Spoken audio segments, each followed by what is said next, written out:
네, 이번 한 주 뉴스를 깊이 있게 내다보는 시간입니다. 정치 기상도를 알아보는 정치예보관. 오늘은 민영삼 사회통합전략연구원장과 함께하겠습니다. 어서 오세요. 안녕하십니까. 예, 이번 주에 상당히 좀 큰 굵직한 일들이 많이 준비가 되어 있습니다. 윤석열 대통령과 민주당 이재명 대표가 오늘 오후에 용산에서 첫 회담을 열고요. 또 국민의힘은 오늘 3차 당선인 총회를 연다는데 새 비대위원장이 또 임명이 될 수 있을 것 같아요. 민주당은 내일 총선 당선인 워크숍을 갖고, 그리고 2일에 있을 본회의가 좀 중요한데 여기서 특검법을 처리할 거냐 여러 가지 협상들을 여야가 진행하고 있습니다. 그리고 금요일에는 나란히 여야 원내대표 선거를 치릅니다. 예보관의 이번 주 한 줄 총평부터 듣고 갈게요. 예, 무엇보다도 대통령과 제1야당 대표의 단독 회담, 영수회담으로 불러지는 이 큰 일정 때문에 이 큰 일정을 계기로 해서 그동안에 꽁꽁 경색되었던 여의도의 그 하늘이 이제 대통령의 결단으로 영수회담이 시작됨으로써 협치의 물꼬가 터진다. 그래서 이번 한 주의 시작은 예상을 해봤을 적에 그 용산에서 시작된 맑은 구름이 여의도까지 퍼져가는 그런 그 고기압이 여의도의 하늘까지 퍼져지는 그런 시발점이 되는 한 주가 아닌가 이렇게 생각이 듭니다. 오늘 회담 결과에 따라서 본회의에 어떤 그 법안들을 올릴 것이냐 이런 것도 당연히 뭐 영향이 있을 것 같고요. 맑은 구름이 좀 나올지 이게 좀 궁금한 부분인 것 같습니다. 오늘 오후 2시에 그 첫 양자회담을 갖는데요. 취임 이후에 처음이에요. 이게 역대 가장 좀 늦어진 회담이 아닐까라는 생각이 드는데 성사된 것만으로도 의미가 있다는 사람이 있고 굳이 또 총선 졌다고 대통령이 왜 만나느냐라는 사람도 있는데 민 원장님 보시기엔 좀 어떻습니까? 제가 보기에는 이건 이제 그 윤석열 대통령의 결단이다. 그러면서 이제 그 총선 이후에 그 패배 이후에 그 환경 이런 걸 고려하기 전에 앞으로 윤석열 대통령이 정치하는 대통령이 되겠다라고 참모들에게 얘기해서 보도도 많이 됐지 않습니까? 바로 그런 걸 보여주는 그런 모습의 일면이다라고 저는 해석을 하거든요. 그러니까 여태까지의 윤석열 대통령은 본인이 원칙주의자였어요. 원칙주의자. 그러면서 법치를 중심으로 해서 주로 이제 국정을 운영했단 말이에요. 그렇기 때문에 항상 이재명 대표의 이중적 지위가 마음에 걸렸던 거예요. 이중적 지위란 건 뭡니까? 제1야당 대표로서의 정치인 이재명. 그러면서도 한편으로는 아주 중대 범죄 혐의를 받고 재판에 회부된 피고인 이재명. 이 두 사람 사이에서 윤석열 대통령의 국정 최고 책임자로서 과연 어떻게 그 선택을 해야 될 것인가 하는 부분에서 1년 10개월 동안 전혀 피고인 이재명은 접어두고 제1야당 대표를 만나야 된다는 수많은 조언에도 불구하고 본인의 원칙을 정했거든요. 그리고 또한 이 윤석열 대통령의 이런 원칙적인 입장 견지가 이재명 대표한테는 오히려 강경 노선으로 갈 수 있는 그런 어떤 밑자락이 됐단 말이에요. 이걸 윤석열 대통령이 매듭을 풀어버린 거다. 매듭을 푸른 것이다. 그렇기 때문에 만남 자체로도 이 지금 현재 이 윤석열 정부에 있어서 이 관계는 굉장히 의미가 크다. 그리고 또 이렇게 만났기 때문에 두 분의 저는 성정상으로 봤을 때 제가 판단할 적에는 의외의 좋은 결과도 계속적으로 나올 가능성이 있다. 저는 그렇게 예상을 조심스럽게 해봅니다. 의외의 좋은 결과라면 좀 예를 들어 설명해 주신다면 어떤 게 있을까요? 그러니까 이제 처음에 이걸 누가 먼저 제안했느냐. 그 점을 한번 생각해 보면 되거든요. 그러니까 그동안에는 이재명 대표께서 공개적으로 뭐 8번인가 계속 했지 않습니까? 했죠. 그런데 심평 변호사의 그 발언에 의하면은 이재명 대표가 이번에는 비공개로 진짜로 필요하기 때문에 하고 싶다라고 비공개로 측근 중에 측근을 통해서 얘기를 했다는 거 아니겠습니까? 그런 점에서 이재명 대표가 굉장히 그 필요해서 꼭 이번 하고 싶은 얘기가 있어서 필요로 하는 시점에서 윤석열 대통령이 결단을 내렸다. 그렇기 때문에 이재명 대표도 상당히 양보할 것은 양보할 그런 각오가 되어 있는 게 아니냐. 그러니까 이재명 대표도 이익을 볼 뭔가 있을 거고 윤석열 대통령 이익을 볼 게 뭐가 있을 거 아닙니까? 윤석열 대통령은요. 경색된 국정을 풀어갈 수 있는 그리고 제1야당의 협조를 얻을 수 있는 국정 동력을 얻을 수 있고요. 이재명 대표는 뭐니 해도 본인의 사법 리스크를 좀 더 연성으로 취한시킨다든지 네. 아니면 물리적으로 기간을 좀 더 연장을 한다든지 이런 그 선문답 형식의 과정 속에서 서로의 그 암묵적 합의 이게 자칫하면은 이게 야합 담합으로 몰릴 수도 있는데요. 그렇죠. 그런 점에서 제1야당 대표가 현재 조건에서 협조해 줄 것을 최대한 협조해 주는 네. 그런 것 중에서 하나 제일 첫 번째가 불필요한 정치 공세. 이걸 이제 안 할 수도 있는 거 아니겠습니까? 예, 그런 점에서 굉장히 이재명 대표도 내놓을 카드도 있고 네. 얻을 성과도 있다. 그렇게 저는 봅니다. 이재명 대표가 그러면 의제 조율을 계속 하다가 뭔가 잘 안 되는 것 같을 때 의제 제한 없이 그냥 만나겠다. 뭐 이런 식으로 한 것도 정말 이재명 대표 입장에서는 필요한 만남이기 때문에 괜히 신경전 하지 말고 그냥 빨리 보자 이런 생각을 좀 했나 보네요. 그렇습니다. 그러니까 예. 여태까지 영수회담 하자라고 8번인가를 제안했을 때는 일종의 정치 공세의 의미가 굉장히 컸다라고 보면은 네.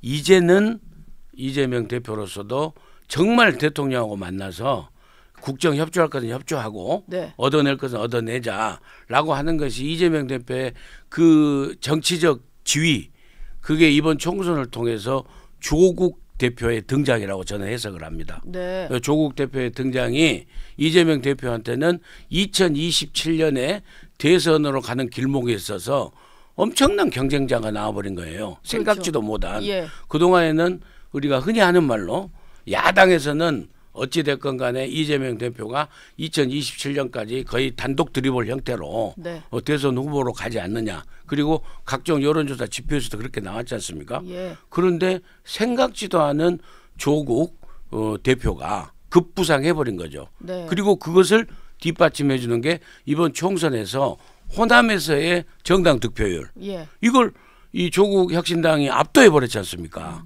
그것은 결국에 호남의 전략적 선택이 조국 쪽으로 가는 거다. 네. 이걸 이재명 대표가 정치적으로 빨리 방어를 해야 된다라는 이런 그 절실한 마음도 속으로 있었지 않았을까. 그것은 사법 리스크하고 맞물려 있는 문제다. 예. 저는 이렇게 생각합니다.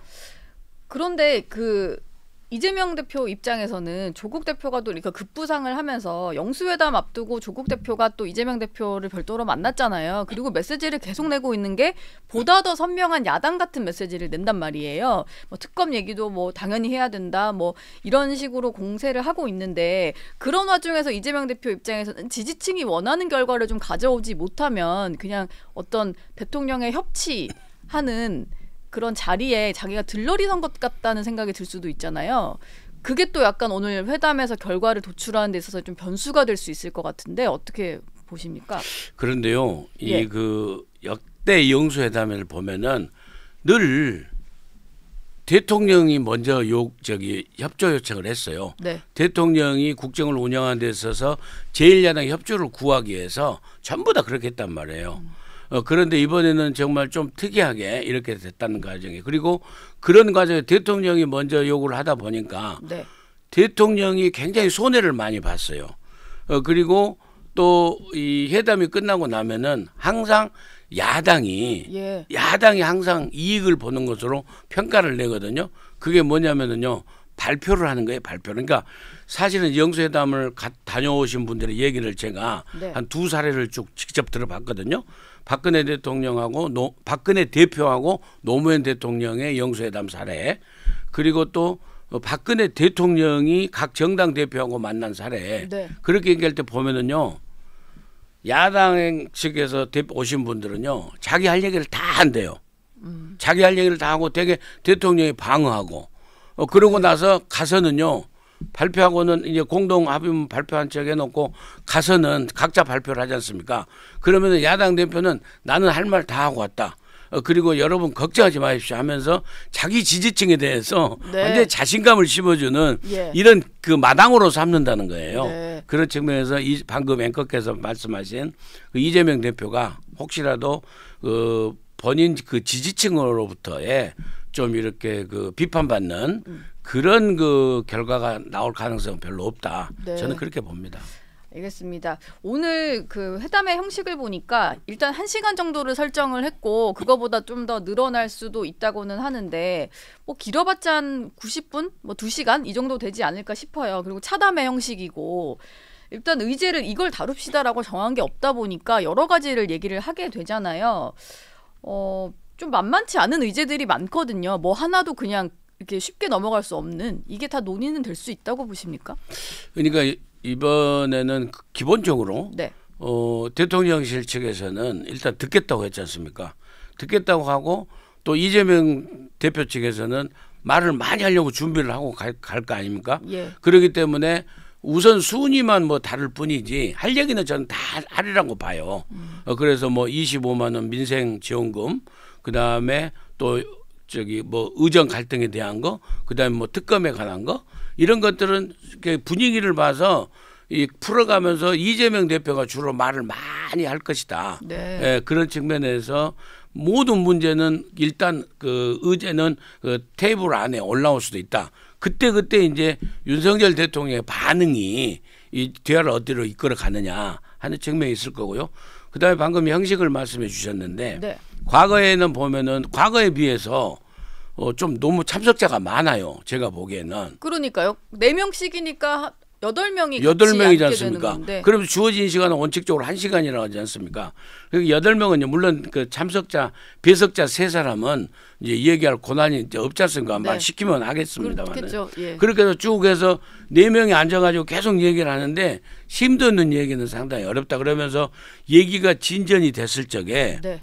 중후반쯤 가가지고 일단 좀 두 분이 얘기를 하겠다라고 하면서 세 배석자는 잠깐 물러나 있는 이런 형태가 있을 수도 있다. 그런 측면에서는 대통령께서는 대통령대로 준비한 내용, 네. 그다음에 이재명 대표는 이재명대로 준비한 진짜 내용, 말하고 싶었던 거, 예.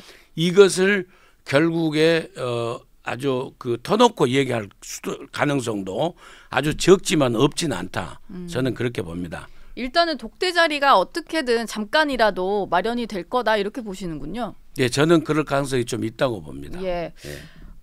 그리고 이게 뭐 보수 언론에서도 이 회동이 좀 성공한 회동이라는 결과, 그런 식의 좀 평가를 받으려면 뭐 여기서 여야정 민생 협의체를 구성을 한다든지 아니면 정례 회담화를 해서 다음 만남을 좀 예상을 하고 마무리를 한다든지 이래야 될 것 같다라는 말들을 하는데요.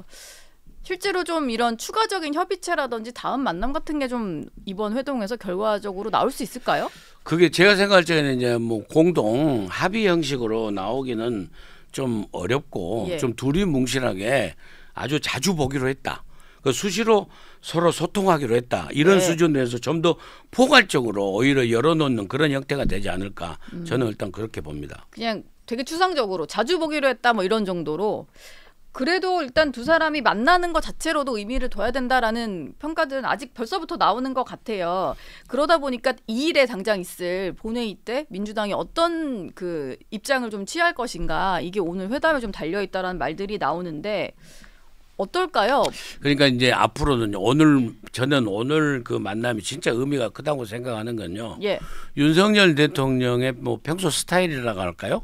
그런 경우를 보면요, 수시로 전화를 하십니다. 수시로 전화를 하는 걸 알려져 있지 않습니까? 네.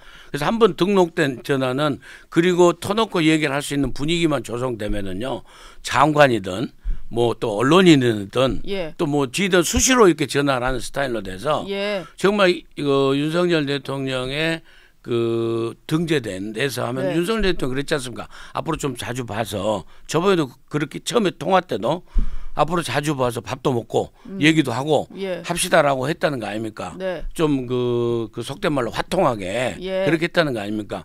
그런 측면에서 어떤 난제가 있을 적에 그런 부분에 있어서는 윤석열 대통령은 하시라도 이재명 대표한테 정말 전화라도 걸어서 저 대통령인데요. 네. 이런 문제는 정말 저는 이렇게 생각하는데 꼭 그렇게 하셔야 되겠습니까? 우리 다시 한번 만나서 그 실무자들의 얘기를 들어보면서 예. 우리가 국민을 위해서 먼저 합시다. 이렇게 할 수 있는 그런 그 성정이신 것 같아요. 네. 그런 측면에서 이 만남에 정말 그 맑은 구름을 갖고 올 수 있는 그런 고기압성 그 영수회담이다. 저는 네. 그렇게 보는 겁니다. 고기압성 영수회담이다. 네네. 안 그래도 휴대전화가 이미 저장이 되어 있었고 후보 시절에 저장을 했다고 하더라고요, 대통령이. 예. 그래서 뭐 실제로도 오늘 만나고 나서 어느 정도 두 사람의 어떤 이제 허심탄회한 대화가 오건다면 또 실제로 전화도 할 수 있지 않을까, 이런 생각도 들고요. 그리고 민주당 입장에서는 오늘 이재명 대표가 툭 터놓고 얘기를 하고 돌아왔다 이러면은 현재까지는 강공 모드를 계속하고 있단 말이에요. 이걸 좀 입장을 바꿀 수도 있다고 보세요? 예, 그러니까 지금의 좀 그 이재명 민주당 측에서는 좀 야속하게 들릴지 몰라도 네. 지금의 민주당은요 정당 민주주의가 사라진 1인 그 절대 존엄의 정당 아닙니까?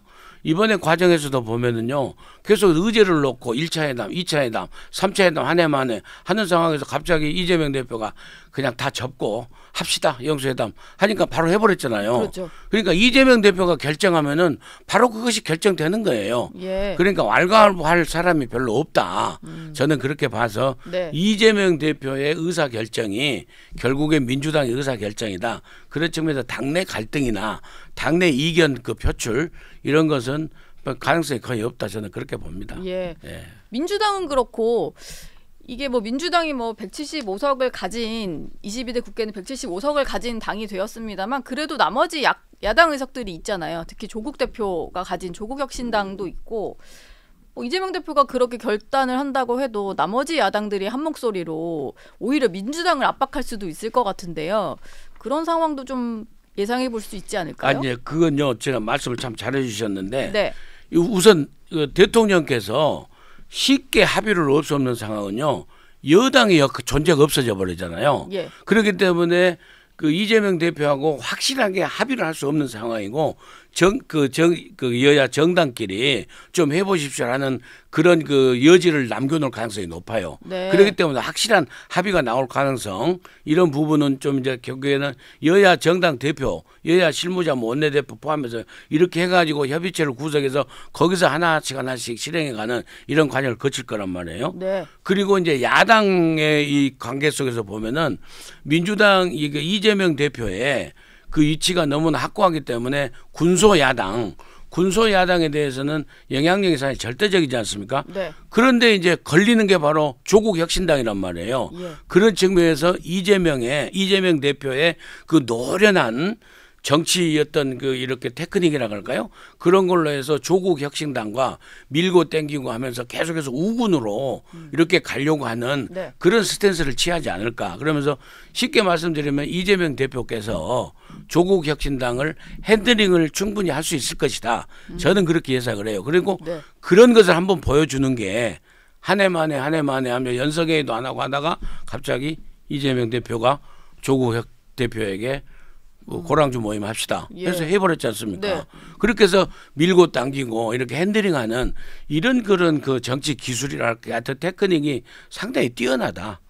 저는 그런 측면에서 이재명 대표의 그 군소 야당에 대한 어떤 그 조절이랄까, 그다음에 소통 이런 것은 충분히 해낼 수 있다고 저는 그렇게 봅니다. 오히려 핸들링을 해 나갈 것이다. 예. 지금 여야 모두가 당선인 총회를 열고 여러 가지 논의들을 하고 있는데 국민의힘이 일단 오늘 세 번째 당선인 총회 여는 건 비상대책위원장 인선 관련 자리이거든요. 원래 오늘 새 비대위원장이 좀 선출이 될 거라는 전망이 있었는데 뭐 쉽지 않아 보인다는 얘기도 있고요. 여러 가지 좀 의견이 분분한 것 같은데 오늘쯤에는 좀 임명이 돼야 되지 않을까요? 그러니까 말입니다. 그 비대위원장이 네. 이제 실무적으로 아주 짧은 비대위원장 아닙니까? 그러니까 꾸준히 일을 하는 거예요. 예. 꾸준히 일을 하는 거기 때문에 이제 서로 중진들이 안 맡으려고 하는 그런 상황인 것 같아요. 네. 그래서 국민의힘이 빨리 조기 전당대회를 통해서 지도부를 구성하기 위한 스텝스톤으로서의 비대위를 꾸리는 거 아니겠습니까? 네. 그렇기 때문에 어떤 그 마음을 비우는 실무형 중진이 나와서 하겠다고 하면은 그분으로 선정해서 가는 것이 좋지 않을까 저는 그렇게 생각을 합니다. 지금 근데 그 거론이 되는 분들은 저도 비공식적으로 여쭤보면 다 안 하겠다라고 하고 그 와중에 하겠다는 분이 있긴 있었는데 조경태 의원이거든요. 그렇죠. 이제 육선이 되는. 네. 근데 당에서는 조경태 의원에게 맡길 생각은 또 없는 것 같단 말이에요. 이건 어떤 속내 때문인 겁니까? 그러니까 이제 또 혹시나 예. 그 엉뚱한 방향으로 네. 그러니까 과거 뭐 그 권성동 그 원내대표가 이제 권한 대행을 하면서 뭐 또 자꾸 임기를 연장하려고 하고 막 이렇게 했지 않습니까? 그래서 예. 자기 색채가 강한 그런 사람이 그 비대위원장을 맡았을 적에는 좀 엉뚱한 방향으로 가고 또 다른 분란을 일으킬 소지가 있지 않겠느냐 하는 그런 불안한 감이 있지 않을까. 네. 네, 그런 측면에서 좀 꺼리는 게 아닌가.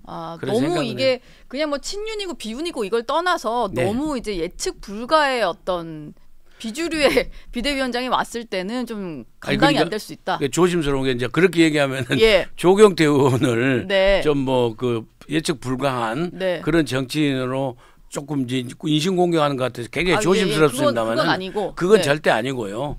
아무튼 분위기로 해서 이 그 아주 짧은 기간에 실무용으로 조기 전당대회를 준비하는 이런 비대위원장을 지금 빨리 하고 싶은데 네. 지금 당내에 또 다른 그 목소리가 있지 않습니까? 이거 혁신 그러니까 특히나 낙선자 중심으로 해서 원외 당협위원장들이 이 비대위를 갖다가 그냥 실무용으로 간단한 지나가는 비대위를 하지 말고 혁신 비대위로 아예 만들어라. 네. 이런 목소리가 있지 않습니까? 그러니까 네. 새로 비대위원장 될 분이 이 혁신 비대위로 가자고 주장을 해버리면 방법이 없어요. 방법이 없습니다. 예. 그렇기 때문에 상당히 조심스럽게 지금 타진을 하지 않느냐 이렇게 봅니다. 그리고 지금 실무형 비대위가 아니라 관리형으로 가기로 했고 한 2달 정도 임기이기 때문에 전당대회 준비도 해야 되고 그리고 가장 좀 민감한 게 전당대회 룰을 가지고도 지금 당내에서 벌써부터 의견이 좀 반반으로 좀 갈리잖아요. 그대로 가야 된다는 의견도 있고 뭐 수도권이라든지 좀 힘들게 이번에 당선이 된 분들은 당원 100으로 해서는 안 된다 이런 말을 하니까 이 룰을 바꿔야 되는 비대위원장이어서 조금 더 이렇게 맡기는 좀 부담스럽다 이런 분들이 많은 것 같아요. 예, 그런 측면이 있겠죠. 그러니까 예. 결국에 혁신 비대위로 가면은 결국에 룰 개정을 하게 되는 그런 과정을 거치거든요. 네. 그리고 또 관리형이든 실무형이든 비대위로 오더라도 또 그 룰에 대해서 또 알과알부가 분명히 논란이 나올 거란 말이에요. 그걸 잘 정리할 수 있는 분이 돼야 되는데 예. 그런 측면에서 제가 정치평론가로서 의견을 얘기하면은요. 네. 지금은 가장 중요한 문제가 무엇인가? 국민의힘이 여당으로서 그런 생각을 해야지 지금 다 불나가지고 없는데 여기서 남은 것 거기서 군밤을 구워 먹으려고 한다든지 또 아니면은 불난 집에서 네. 타다 남은 냉장고라도 어떻게 챙겨 먹으려고 한다든지 예. 이런 식으로 좀 국민들한테요 완전히 예면당하는 거예요. 네. 지금은 진짜로 이런저런 생각할 거 자기 생각이 있더라도 다 숨기고 우선 빨리 전열을 정비해서 네. 저 거대 야당 192석의 범야권이 돼 있는 상황 속에서 이 정말 소수 여당으로서 어떻게 할 것인가. 네. 이 부분을 생각하는 그러고 그 헤쳐나가는데 어떤 인물이 좋은가. 어떤 제도가 좋은가. 예. 이런 전열 정비를 할 생각을 해야지 이게 좋네 저게 좋네 할 생각은 할 시기는 아니다. 저는 그런 말씀을 좀 드리고 싶습니다. 예.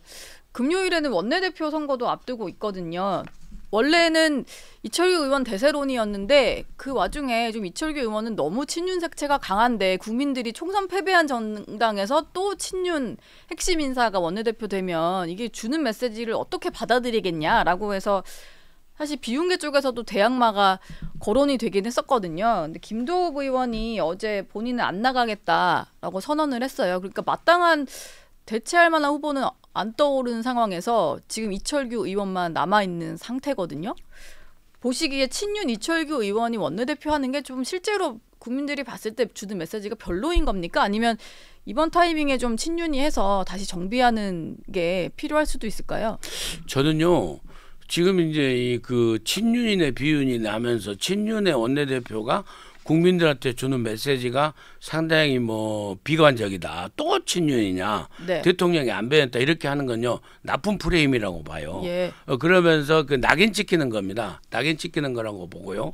그다음에 또 진짜로 남의 당이라고 또 남의 일이라고 그렇게 말을 쉽게 하면 안 된다고 생각을 해요. 예. 그러면은 지금 현재 어찌됐건 간에 국민의힘은 보수 정당 아닙니까? 네. 보수 정당으로서는요. 여당으로서는 트라우마가 있어요. 2015년도 유승민 원내대표의 트라우마가 있습니다. 예.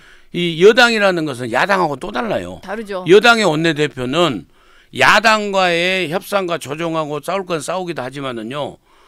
정부의 정책을 얼마나 잘 녹여내느냐 하는 측면에서 이 여당의 원내대표가 정부의 수반인 행정부의 수반인 대통령하고 각을 세우고 다른 의견을 낸다는 것이 지고지순의 가치가 아니에요. 네. 오히려 여당의 원내대표는 정부의 수반인 대통령과 정부의 입장을 잘 조율하고 협상하고 하는 이런 협조적 관계의 인물이 돼야 된다는 게 어찌 보면 운명적인 거예요. 네. 그런 측면에서 유승민 원내대표가 박근혜 대통령하고 전혀 다른 소리를 내고 그렇지 않습니까? 법률로도 못한 걸 시행령으로 할 수 있다는 것을 유승민 원내대표가 그래서는 안 된다라고 얘기하면서 야당의 입장에 가까워 버리고 막 그런 얘기가 있었지 않습니까? 예. 그런 측면에서 그렇게 해가지고 나중에 박근혜 그 여당 사람들은 지금 그렇게 얘기를 하더라고요. 유승민 원내대표의 박근혜 대통령과 갈등이 박근혜 대통령의 탄핵으로 가는 시발점이었다는 거예요. 그런 트라우마가 있는 겁니다. 네. 그렇기 때문에 보수 세력은 보수 정당으로는 여당으로서 절체절명의 위기 속에서 대통령과 함께 정부하고 함께 협력해서 가는 그런 그 갈등보다는 협력을 유지하는 인물을 선택할 그런 처지에 있다라고 저는 해석을 합니다. 예. 예. 알겠습니다. 근데 이거 마지막으로 하나 여쭤보고 싶은데요. 친윤 이철규 의원 말고는 딱히 대안이 뚜렷한 상황은 아닌데 안 된다는 목소리를 내는 분들이 딱히 제안을 제시를 못하면서 그냥 안 된다는 목소리들이 많단 말이에요. 안철수 의원 같은 경우도 뭐 이제 친윤 핵심 인사들은 이선으로 좀 후퇴를 해달라 이런 글을 올렸던데 지금 민 원장님 말씀하시는 거랑은 정면으로 좀 배치되는 얘기거든요. 아까 말씀하신 대로 지금은 대통령과 각을 세워서 뭐 야당처럼 갈 게 아니고 다시 좀 정비해서 가야 된다 이렇게 보시는 거죠? 예, 그러니까 그런 부분은요. 예. 그러니까 문제점이 바로 그런 게 제가 그 안철수 의원 같은 제가 개인적으로 인신공격하는 게 아닙니다. 예. 안철수 의원이 그런 생각을 갖고 있으면은 본인이 출마 의사를 밝히면 돼요. 네. 아니면은 그런 생각을 갖고 있는 다른 의원을 설득해서 누가 나오면 돼요. 그러면은 그 대통령과의 어떤 그 수평적 관계 속에서 계속해서 할 말을 하고 하는 원내대표를 하는 그런 성격을 가진 원내대표가 출마를 하고 네. 그다음에 뭐 친윤이라고 얘기하는 그 뭐 누가 나와가지고 그 구성원들한테 선택을 받은 게 아닙니까? 받으면 될 거 아닙니까? 네. 그런 선거 과정을 거치면 되는 거예요. 그것이 바로 의견 그 수렴 과정 아닙니까? 그런데 그러지도 않으면서 계속해서 친윤으로 하면 안 된다, 비윤으로 하면 안 된다. 그러면서 결국에는 야당이 쳐놓은 프레임에 동조하는 듯한 그렇기 때문에 또 이제 나중에 감정 싸움으로 되면은 맨날 내부 총질만 하지 말아라 이렇게까지 가버리거든요. 네. 그러니까 제발 좀 서로 자제하고 네. 진짜로 가는 길이 뭔가 그리고 정합의가 안 되면은 다수결로 가야 되는 거 아니에요. 그게 예. 민주주의 원리 아닙니까? 그렇죠. 그리고 다수결로 가서 민주주의 협상이 안 되면 표결로 간다. 표결로 가서 다수결이 승리한다. 그러면 승복해야 되는 거 아니에요. 네. 그것이 민주주의의 작동 원리 아닙니까? 그런 측면에서 저는 지금의 우리 그 대한민국의 그 정치 일선에 계신 분들이 민주주의에 대한 기본적인 그 네. 작동을 거부하고 예. 그런 점도 솔직히 좀 안타까워요. 네. 알겠습니다. 오늘 정치예보가 민영삼 원장님과는 여기서 인사 나누도록 하겠습니다. 고맙습니다. 감사합니다.